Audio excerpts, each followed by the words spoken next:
예, 오늘은 우리 하이델베르크 요리문답 92, 93문답을 함께 생각하겠습니다.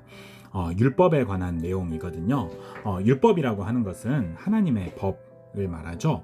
한국인이 한국의 법을 따라야 하는 것처럼 하나님의 백성은 반드시 하나님의 법을 따라야겠죠. 우리는 예수 그리스도의 은혜로 말미암아 은혜로 하나님의 백성이 되었거든요. 그렇기 때문에 이제 우리는 하나님의 백성으로서 마땅히 하나님의 법을 따르면서 살아가야 하겠죠. 사실 율법은 우리 그리스도인들만 지켜야 하는 법이 아니라요, 하나님께서 창조하신 모든 인간들에게 다 적용되는 하나님의 법이라고 할 수 있어요. 피조물은 하나님께서 창조하신 그 창조의 질서를 따라서 살아가야 하거든요. 그리고 사실 다른 피조물들은 그렇게 살아가고 있는 경우가 참 많아요. 하나님께서 창조하신 인간도 마땅히 하나님의 법을 따라서 살아가야 했죠. 왜냐하면 창조주는 하나님이시잖아요. 그러니까 하나님이 법을 가지고 계시고 하나님께서 원하시는 대로 살아가는 것이 피조물에 마땅히 행해야 할 일입니다. 처음 인간에게 하나님께서도 마땅히 따라야 할 법을 주셨거든요. 그것은 선악을 알게 하는 나무의 열매를 먹지 말라라는 명령이었죠. 그런데 인간은 그 하나님의 율법을 따르지 않고 하나님의 율법을 어기고 선악을 알게 하는 나무의 열매를 따먹었습니다. 그렇게 죄를 범한 인간은 하나님의 법을 어겼기 때문에 하나님의 심판의 대상이 된 거죠. 사실 모든 인간은 원래 하나님의 백성이었기 때문에, 하나님께서 창조하신 하나님의 백성이었기 때문에 마땅히 하나님의 법인 율법을 살아가야만 하는데, 스스로 하나님의 법인 율법을 거부하고 스스로 하나님의 백성에서 벗어나서 하나님의 심판을 받고 죄와 비참함에 빠지게 되었죠. 그런데 하나님은 스스로 하나님의 백성됨을 거부하고 율법을 버리고 죄와 비참함에 빠진 인간들을 불쌍히 여기십니다. 그래서 그 인간들을 위하여 예수 그리스도를 이 땅에 보내시고요, 예수님께서 우리를 위해서 십자가에서 죽으시고 다시 살아나심으로요, 구원의 길을 우리에게 열어주셨죠. 그래서 누구든지 예수 그리스도를 통한 이 구원의 길을 믿으면 이 죄로 인한 비참함에서 벗어나서 다시 하나님의 백성의 신분을 회복하게 해주셨습니다. 이것이 바로 우리 인간들에게 좋은 소식, 복음이라고 할 수 있는 거죠. 그 회복을 경험한 사람들이 바로 우리 그리스도인들입니다. 우리 그리스도인들이 그 예수님의 복음으로 말미암아 다시 하나님의 백성이 된 거죠. 우리가 하나님의 백성으로 신분이 회복되었을 뿐만 아니라 우리 안에 하나님의 법에 순종하며 살아갈 수 있는 능력도 하나님이 주셨어요. 그것이 바로 우리 안에 계신 성령님의 능력이죠. 성령님께서 우리 안에서요, 하나님의 법에 순종할 수 있는 능력을 주시는 겁니다. 사실 우리는요, 죄로 인해서 완전히 망가지고 부패하여서요, 우리 스스로의 힘으로는 하나님의 법을 순종할 수 없어요. 그렇기 때문에 우리에게 성령님이 필요한 거죠. 그런데 성령님께서 우리 안에서 끊임없이 하나님의 법에 순종하며 하나님의 법을 따를 수 있는 능력을 주고 계시는 거예요. 다시 한번 정리를 해보면요, 사실 처음 창조된 모든 인간들은 하나님께서 창조하신 피조물들이기 때문에 하나님의 백성이라고 할 수 있고요, 그렇기 때문에 마땅히 하나님의 율법을 따라서 살아가야만 하는 존재였고 그렇게 할 수 있었어요. 그런데 하나님의 율법을 스스로 버리고 하나님의 백성된 자리를 스스로 떠나서 인간은 비참함과 완전한 부패에 빠지게 되었죠. 그래서 스스로 도무지 율법을 지킬 수 없는 상태에 놓이게 되었어요. 그런데 예수 그리스도께서 우리를 위해서 십자가에서 죽으시고 다시 살아나심으로 말미암아 그 은혜로 우리는 구원을 받아서 다시 하나님의 백성이 되었죠. 그렇기 때문에 우리는 하나님의 율법을 다시 지킬 수 있게 된 거예요. 그리고 우리가 율법을 지킬 수 있도록 성령님께서 우리 안에서 우리를 돕고 계시는 거죠. 그리고 장차 예수 그리스도께서 이 땅에 다시 오셔서 우리 앞에 이루실 그 새하늘과 새 땅에서는요, 우리는 다시는 율법을 어기지 않는 거룩한 존재로 완전히 변화될 겁니다. 예수님 다시 오시면요, 이제 그곳에는 죄가 없습니다. 슬픔이 없죠. 고통이 없죠. 그래서 우리는 그날을 바라보며 주님의 재림을 기다리면서요, 이 땅에서는 하나님의 율법, 하나님의 법인 하나님의 율법을 지키면서 살아가는 거죠. 자, 그 하나님의 율법에 대한 내용이 이제 하이델베르크 문답 92문답, 93문답에 나오는 겁니다. 92문에는요, 하나님의 율법이 무엇입니까? 라는 질문이에요. 여기에 대해서 십계명으로 답을 해요. 하나님의 율법은 십계명이다라는 거죠. 특별히 하이델베르크 유리문답은 이 십계명의 말씀을 출애굽기, 신명기에서 이제 가지고 와서 그대로 다 적어 놓습니다. 서문부터 시작해서 십계명의 조항을 다 넣어놓죠. 하나님은 자기 백성에게 하나님의 법을 주시는 분이거든요. 그 하나님의 법을 십계명을 통해서 우리에게 주신 겁니다. 우리가 여기서 주의해서 살펴볼 것은요, 하나님께서요 십계명을 지키면 출애굽시켜 주시겠다라고 하신 게 아니에요. 하나님의 백성인, 하나님께서 은혜로 말미암아 구원하신 하나님의 백성인 이스라엘 백성들에게 율법을 주실 때에 하나님은 이미 그들을 출애굽시키십니다. 하나님의 은혜로 말미암아 하나님께서 선택하시고 하나님께서 그들을 출애굽시키십니다. 그래서 하나님 백성으로 만들어 주셨죠. 광야에서 하나님의 백성답게 살아갈 수 있는 능력도 주셨죠. 그리고 나서 하나님께서 그들에게 십계명을 주시는 겁니다. 하나님은 이스라엘 백성들에게 하나님의 법인 십계명을 주시면서요, 하나님이 누구신지를 먼저 소개합니다. 출애굽기 20장 1절과 2절은 하나님께서 자신을 소개하시는 장면이 등장해요. 너를 애굽 땅 종되었던 집에서 인도하여 낸 너의 하나님 여호와다. 나는 바로 그 여호와 하나님이다. 라고 하나님께서 자기 자신을 소개하시는 거죠. 하나님께서 이미 이스라엘 백성들을 구원하셔서 하나님 백성 삼으시고 그들에게 구원을 베푸셨다라는 거죠. 그렇기 때문에 하나님께서 이미 구원을 베푸셨기 때문에 이제 이스라엘 백성들은 구원받은 하나님의 백성답게 이 율법을 지키라라는 겁니다. 그러면서 십계명을 주시는 거죠. 그렇기 때문에요, 이스라엘 백성들은요 구원받기 위해서 율법 지키는 것이 아닙니다. 하나님의 복 받기 위해서 율법 지키는 게 아니에요. 율법을 순종하기도 전에 하나님은 이미 이스라엘 백성들에게 구원을 주셨고요, 이미 하나님의 복인 하나님 자신을 그들에게 주셨어요. 그리고 나서 율법을 지키라고 요구하시는 거죠. 오늘 우리도 마찬가지거든요. 오늘 우리도 이미 믿음으로 말미암아 하나님의 백성이 되었죠. 오늘의 이스라엘 백성들이에요. 우리가 바로 오늘의 이스라엘 백성들이죠. 이제 예수님 그리스도께서 십자가에서 그 모든 이 구분을 다 무너뜨리셨기 때문에요, 이제는 더 이상 우리에게 혈통적 유대인과 이방인의 차이는 사라졌어요. 그리고 그리스도 안에서 새로운 한 백성, 새로운 이스라엘 백성만이 있게 된 거죠. 새로운 하나의 백성, 새로운 하나님의 백성들, 바로 우리들, 교회들입니다. 그 옛날 애굽의 종되었던 이스라엘 백성들을 건져내셔서 자기 백성으로 삼으신 그 하나님께서 오늘 우리의 하나님이신 거예요. 오늘은 우리를 그 죄의 노예로 말미암아 고통받았던 우리들을 그 죄에서 건져내셔서 하나님 백성 삼으신 우리의 하나님이신 거죠.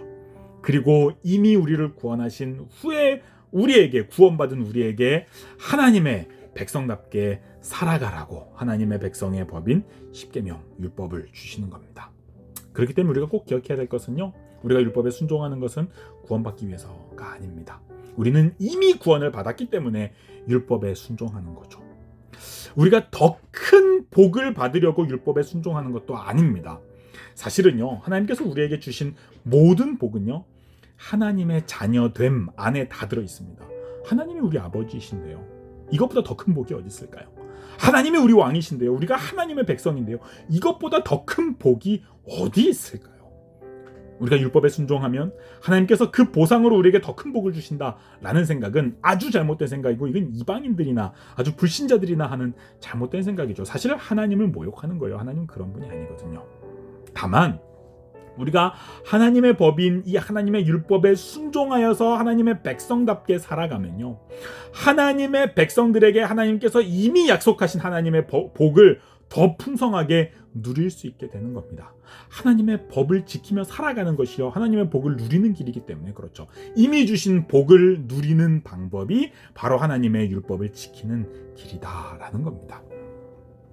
율법에 순종하여서 내가 율법에 순종한 그 공로로 하나님을 만족시켜서 하나님으로부터 더 많은 복을 얻어낸다라고 하는 것은요, 하나님을 내가 움직일 수 있다고 생각하는 아주 큰 교만이에요. 우리는 하나님이 이미 은혜로 주신 그 구원과 그 모든 하나님의 백성의 복을 더 풍성하게 누리기 위하여서 하나님의 율법을 지키는 거죠. 구약 성경에서요, 이 율법에 해당하는 단어는요, 토라거든요.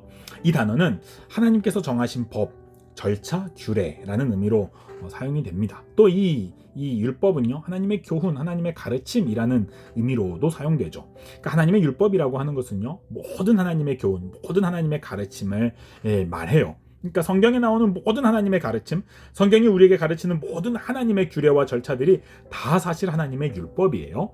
그런데 그 모든 율법들이 십계명 안에 가장 잘 요약되어 있다고 우리의 믿음의 선배들이 믿었어요. 개혁파 신앙의 선배들이 우리에게 남겨주신 이 하이델베르크 요리 문답도요, 하나님의 율법을 그 십계명을 통해서 가르치는 거예요. 십계명이야말로 하나님의 백성이 지켜야 할 하나님의 법을 가장 잘 요약하고 있다라고 믿기 때문이죠. 우리 장로교회가 믿고 있는 신앙 고백인 웨스트민스터 신앙 고백서와 대소요리 문답에서도 마찬가지로 이 십계명을 통하여서 하나님의 율법을 가르치거든요. 그렇기 때문에 우리도요, 하나님의 말씀을 따라서, 그리고 우리 믿음의 선조들의 길을 따라서요, 이 십계명을 잘 배우고 순종하여서 하나님의 백성답게 살아가며 하나님의 백성에게 하나님께서 이미 주신 복을 더 풍성하게 누려야 하겠죠. 자, 92문답에서는요, 하나님의 율법은 십계명이다라는 것을 가르쳤고요. 이제 93문답에서는요, 그렇다면 그 십계명이 가르치는 두 가지의 명령을 우리에게 가르쳐요. 93문답은 이렇게 묻습니다. 십계명은 어떻게 나뉩니까? 여기에 대해서 이렇게 답해요. 두 부분으로 나뉩니다. 처음 부분은 하나님에 대한 우리의 태도를 가르치며, 둘째 부분은 이웃에 대한 우리의 의무를 가르칩니다. 이것이 하이델베르크 요리문답 93문답의 답변이에요. 사실 예수님께서 하신 말씀이거든요. 예수님은 하나님의 율법을 두 가지의 핵심 계명으로 다시 요약해 주셨어요. 마태복음 22장 36절에서 40절의 말씀을 보면요, 예수님은요, 모든 성경의 율법들을요, 두 가지 핵심 계명으로 요약하시는데요, 첫 번째 핵심 계명은 내 마음을 다하고 목숨을 다하고 뜻을 다하여 주 너의 하나님을 사랑하라 라는 명령이에요. 그리고 예수님은 똑같은 무게와 똑같은 권위를 가지고 두 번째 핵심 계명인 내 이웃을 내 자신과 같이 사랑하라 라는 명령을 주십니다. 그러면서 이 두 계명이 모든 율법과 모든 선지자의 가르침을 요약한 것이다 라고 우리에게 가르치시죠. 그러니까 성경 전체가 가르치는 이 하나님의 율법은요, 결국에 하나님을 사랑하고 이웃을 사랑하라 라고 하는 이 예수님의 계명으로 요약되거든요. 이것이 바로 십계명의 요약이기도 하다라는 것이 하이델베르크 요리문답의 가르침이에요. 그러니까 십계명에 하나님의 율법이 잘 요약되어 있고요, 그것을 또다시 이 십계명이 두 가지로 나뉘어져 있다고 본다면 그 십계명이 이 두 가지의 계명, 예수님께서 가르치신 두 가지의 계명, 하나님의 사랑과 이웃 사랑으로 나누어져 있다라고 가르치는 것이 이 하이델베르크 요리문답의 93문답이죠. 십계명은 이 두 계명을 조금 더 확장하고 조금 더 구체적으로 우리에게 가르치는 거예요. 십계명 첫 번째 계명부터 네 번째 계명까지는요, 우리가 어떻게 마음을 다하고 목숨을 다하고 뜻을 다하여 주 하나님을 사랑할 수 있는지를 가르치는 거죠. 우리가 원하는 대로 하나님을 사랑하는 것이 아니라요, 하나님께서 원하시는 대로 하나님을 사랑해야 되잖아요. 그러니까 하나님께서 요구하시는 하나님을 사랑하는 구체적인 방법이 십계명 첫 번째 계명부터 네 번째 계명이라고 할 수 있는 거죠. 이것을 하나님을 향한 우리의 태도라고 할 수 있습니다. 또한 십계명의 다섯 번째 계명부터 열 번째 계명까지는 우리가 이웃을 어떻게 사랑할 수 있는지에 대해서 구체적으로 가르치는 거죠. 진정으로 우리가 이웃을 사랑하는 길은요, 하나님의 법을 지키는 거거든요. 이웃을 향한 사랑은요, 하나님의 법이 우리에게 부여한 의무를 따라서 살아가는 겁니다. 그 의무가 십계명 다섯 번째 계명부터 열 번째 계명까지 아주 자세하게 기록되어 있는 거죠. 그렇기 때문에 신자들에게 뿐만 아니라 우리는 불신자들에게도 이 다섯 번째 계명부터 열 번째 계명까지의 이 계명을 우리는 실천하면서 살아가야 돼요. 이것은 모든 이웃들을 향한, 모든 인간들을 향한 우리 하나님의 백성들의 의무인 거죠. 불신자들은요, 하나님의 법을 지킬 능력이 없으니까 이 율법을 지키지 못해요. 그러나 우리들은요, 하나님께서 능력을 주셨기 때문에, 이미 또 자격을 회복시켜 주셨기 때문에 하나님의 백성으로서 하나님의 백성답게 이 율법을 순종하면서 이웃들을 사랑해야겠죠. 예를 들면은 십계명에서는요, 내 이웃에게 거짓 증거하지 말라고 가르치잖아요. 이것은요, 신자들에게만 거짓 증거하지 말라라는 것이 아니에요. 불신자들에게도 거짓 증거하지 말라는 거죠. 간음하지 말라라는 것도 마찬가지고요, 내 이웃을 공경하라, 부모를 공경하라라는 것도 마찬가지예요. 이것은 모두 다 신자뿐만 아니라 불신자들에게도 순종하라고 하나님께서 우리에게 주신 하나님의 법이죠. 십계명의 이 두 가지의 핵심 계명, 하나님 사랑과 이웃 사랑은요, 분리되지 않습니다. 진정으로 하나님을 사랑하는 사람은요, 반드시 이웃을 사랑하고요. 진정으로 이웃을 사랑하는 사람은요, 반드시 하나님을 사랑하게 됩니다. 그래서 이 십계명의 두 부분은요, 서로 분리될 수 없는 하나의 율법인 거죠. 결론적으로요, 하나님은요, 우리가 하나님의 백성답게 사는 것을 원하십니다. 하나님의 백성은요, 이방 종교를 믿고 있는 사람들과는 달라야 돼요. 이방 종교들은요, 신이 명령한 것들에 순종해서 신을 기쁘게 하고 신을 만족시켜야 한다라고 가르치죠. 그래서 자신이 소원하는 것을요, 이 신을 통해서 신을 만족시켜서 얻어내려고 합니다. 이것이 이방 종교가 하는 짓들이죠. 그러나 유일한 참 신이신 하나님을 섬기는 우리 기독교는 달라야만 합니다. 우리는 이미 우리를 구원하시고 이미 우리에게 복을 주신 하나님께 감사하며 하나님을 찬양하기 위하여서 하나님의 율법에 순종하는 거죠. 오직 하나님의 은혜로 이미 구원을 받은 그리스도인들이기 때문에 우리는 하나님께 감사하고 하나님을 찬양하기 위해서 하나님의 율법에 순종하는 거예요. 하나님 감사하는 게요, 하나님께 감사하는 길이요, 하나님을 찬양하는 길이요, 하나님의 법인 율법에 순종하는 삶이라는 거죠.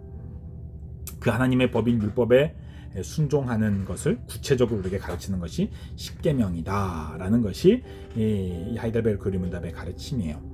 종교개혁자들은요, 이 십계명을요 되게 적극적으로 해석해서 순종했어요. 그러니까 예를 들어서 뭐뭇을 하지 말라라는 계명에는요, 뭐뭇을 하라라는 계명이 포함되어 있다라고 믿었어요. 예를 들어서 거짓 증거하지 말라라는 계명은요, 단순히 이 거짓 증거하지 말라라는 소극적인 의미뿐만 아니라요, 그러므로 참을 말해라라고 하는 적극적인 의미도 담아내고 있다라고 믿었던 거죠. 오늘 우리들도 마땅히 그래야 할 겁니다. 앞으로 우리 하이델베르크 율문답을 통해서요, 십계명의 이 각각의 계명들이 우리에게 요구하는 구체적인 것들을 같이 공부하게 될 건데요. 이것들을 잘 배우고 하나님의 법에 잘 순종하여서 하나님께 감사하며 하나님을 찬양하며 그리고 하나님께서 우리에게 주신 복을 풍성하게 누릴 수 있는 저와 여러분이 되기를 소망합니다. 여러분 고맙습니다.